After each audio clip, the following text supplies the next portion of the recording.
Hello. Today is going to be very important for you. I think this will help you finally realize what is wrong with hidden costs and high hay feeding costs. Today I want to talk about the number one mistake that keeps ranchers buying hay. I talk to ranchers all the time, some just starting their regenerative journey and others who have been at it for years. And I'll tell you what, most of them are doing so many things right. They rotate pastures, they rest them, they cut down on fertilizer and chemicals, they are investing in soil health, water cycle, and building a better future for the land. And still, the weeds creep in, bare patches appear. Their cattle aren't in good body condition as they should be. And every year, that hay bill creeps higher and higher. I had ranchers come to me almost embarrassed, saying, Jim, I thought I was doing everything right. Why does it feel like I'm still stuck in the same old cycle? And maybe you felt that way too. You've been working hard, you've been following the advice, you've made changes for the better, but something just isn't adding up. Here's the hard truth most people never want to hear. The problem isn't that you're not working hard enough. It isn't that your land is too poor or your cows are of the wrong type or you don't have the money for all the extras that they sell you. The real issue, the hidden trap, is what I call top grazing. Now, what is top grazing? It's when cattle or livestock are allowed to pick and choose the best bites from your pasture. Maybe you are rotating them often. Maybe you're giving them what looks like plenty of grass, but when animals are allowed to be selected, they will always go for the sweeter leaves at the top or the best species and ignore the rest. Sounds harmless, right? After all, isn't it natural for a ruminant to graze the top of the plant? Well, here's the problem. Every time they take those top leaves, they're taking the solar panels your plants need to regrow. They weaken your best grasses because those are always the first to be targeted. Recovery then slows down, sometimes by weeks. And while your best plants are struggling, your weeds and poor quality forages sneak in to fill the gaps. That's why I always tell ranchers, livestock are not lawn mowers where you can adjust the height. They do not graze evenly, and they don't leave behind a uniform stubble unless you manage that way. And when you keep them taking those top bites, you are not mimicking nature. You're setting up your pasture to lose vigor and diversity, ultimately forcing you back into hay. Please think a little about how grasslands evolved. For thousands of years, large herds of grazing animals such as bison, antelope, wildebeest, and zebras moved together in tight groups. Predators held them bunched up, and they grazed everything in their path, not just the sweet tops. Have you ever seen a skinny zebra? On TV, of course. No, they are always fat because they are hindgut fermenters, which means zebras, horses, donkeys, elephant, rhino can thrive on what ruminants leave behind. They help achieve the total grace that grasses evolved under. That's why we have plant physiology as we have it now, where green leaves produce energy by photosynthesis, while stems consume energy by respiring, and that's why we have the growth points close to the ground. Okay, go to the herds of herbivores. Then, after finishing everything, they moved on, and they didn't come back until the grass had fully recovered. That cycle of grazing it down, then letting it rest, is what built deep, fertile soils, and resilient grasslands. But what do we do instead? We put a smaller herd in a big pasture, now only ruminants, cows, cattle, sheep, or goats, or we move them too often. We give them time to pick and choose. They nibble here, they nibble there, always coming back to their favorite plants. And if we rotate, it's even worse, because the favorite plants are not ready to be regrazed when they return because they advance faster because they're not consuming a lot of what's out there. So those favorite plants never get a break. Their root reserves get drained, their crowns get exposed, and meanwhile, the plants that your livestock avoid, often weeds or poor quality grasses, get a free pass to grow and spread. The result after a year or two of selective grazing? Pastures that look green but don't produce much. Cows or livestock that seem full but are not performing. And ranchers who feel forced to buy hay earlier in the season and feed it longer into their winter. Now let's talk about that hay bill.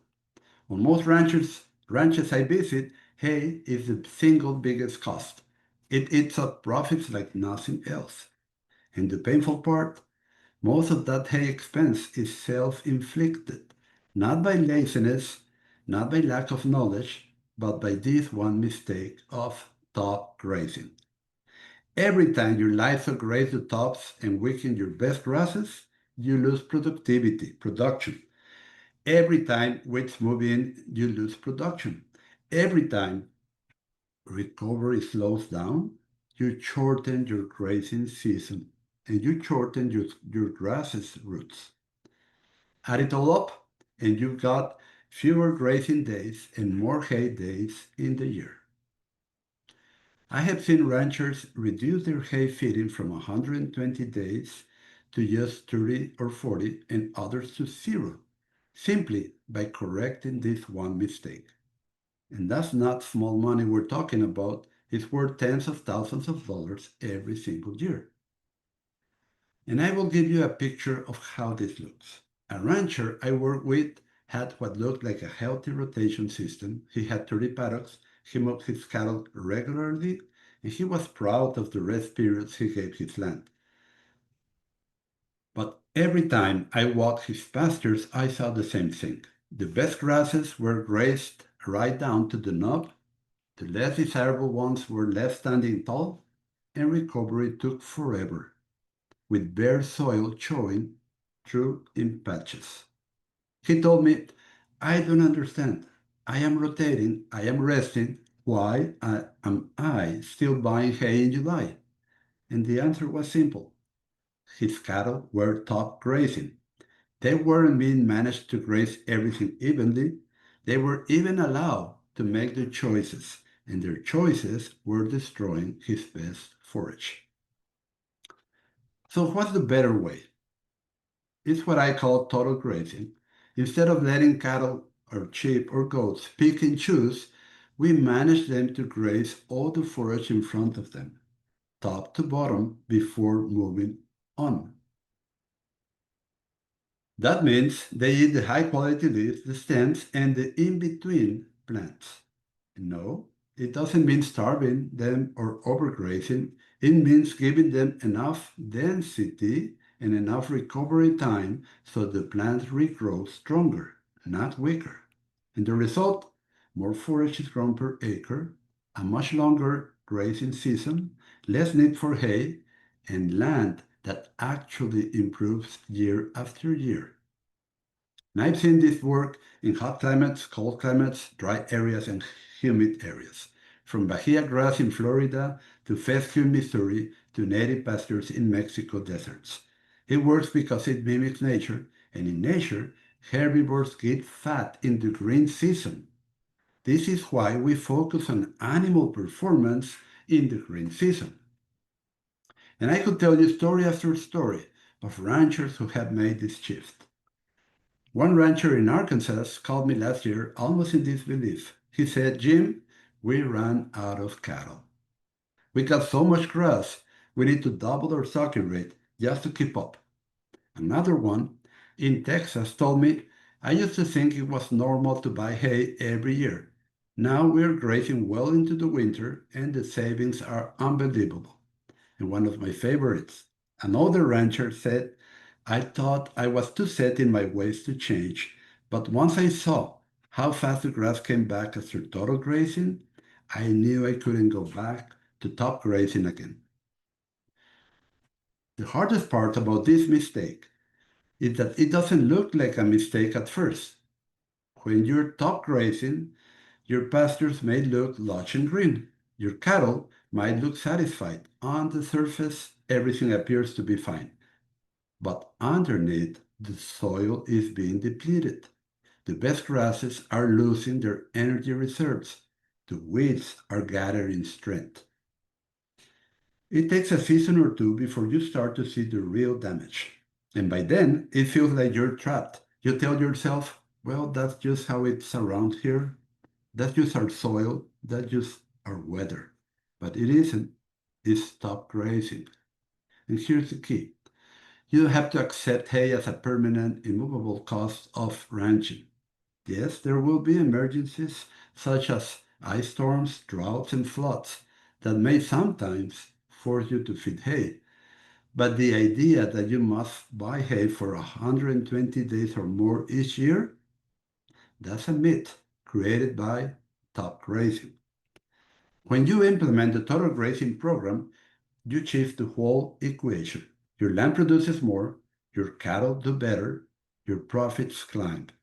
And maybe the best part, you start to feel free, free from the endless hay cycle, free from the stress of wondering if you will make it through winter, free to enjoy ranching again. This is why I created the Total Grazing Academy. It's not a theory, it's not wishful thinking, it's a proven system I have used for decades, and it's helping ranchers in all kinds of environments right now.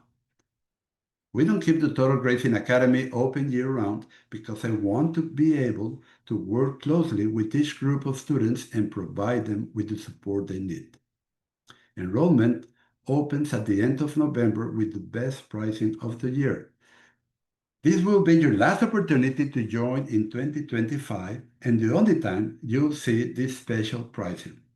If you've been nodding along this blog, if you've been thinking, that sounds like me, that's exactly what's happening in my place, then make sure you do not miss it. Join the waitlist today so you'll be the first to know when doors open at rwranching.com/waitlist. Most ranchers are doing almost everything right. They're working hard, they care about their land, and they're trying to be better. But this one mistake, top grazing, keeps holding them back. Don't let it keep stealing your profits, your time, and your peace of mind. There is a better way, a way that grows more grass, builds healthier soil, and gives you the freedom to stop buying so much hay. And that's exactly what we'll walk through together inside the Total Grazing Academy. Join the waitlist today at www.rwranching.com/waitlist. Because 2025 could be the year you finally break free from the hay trap.